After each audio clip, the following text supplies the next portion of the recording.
Një pra aftësive kryesore është rezilienca, me qeni përshtatshëm, me qenë komod me ndryshimin.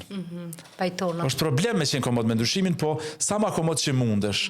Se senet me ndryshu, tash gjonat po vinë, AI po ka ardhë, edhe senet po ndryshojnë. Normaliteti është i mërzitshëm. Po, normal. Është llogoja ime. Sporing.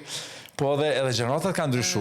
Tash Gen Z ka ardhë, edhe menaxherat po me metodat e vjetra nuk po funksionojnë me këta, sa i thot qysh, jo, po mje keq, e len punën, edhe format e vjetra nuk funksionojnë, kështu që natë me qenë përshtatshëm, me qenë të ushtrum për me u adaptu.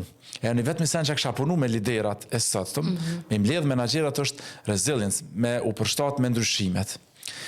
Po jo me punu me u përshtat me ndryshimet, veç me dalë me folë për ndryshimet. Po që bojmë në Për qasje ndaj ndryshimeve. Po, unë ju jap një detyr, menaxherave, zakonisht, grupe ndryshme, dhe ata lidhen emocionalisht me lidhet në sen. Krijojnë diçka, ose një copë skenë teatrale, ose ndërtojnë një farsani fizik, ose diçka, po ata lidhen, një hapin emnin, lidhen mas një thonë, unë vjen shumë keq, po kom harru mi thonë që kjo tash ndryshon, grupi juve keni me kriju këto, jo ato, ja ndroj, komplet ja ngrehu te pijun. Fup, edhe ata nalen edhe i shon fytyrë, edhe që aty unë e shoh, cili e përballon ndryshimin ma let.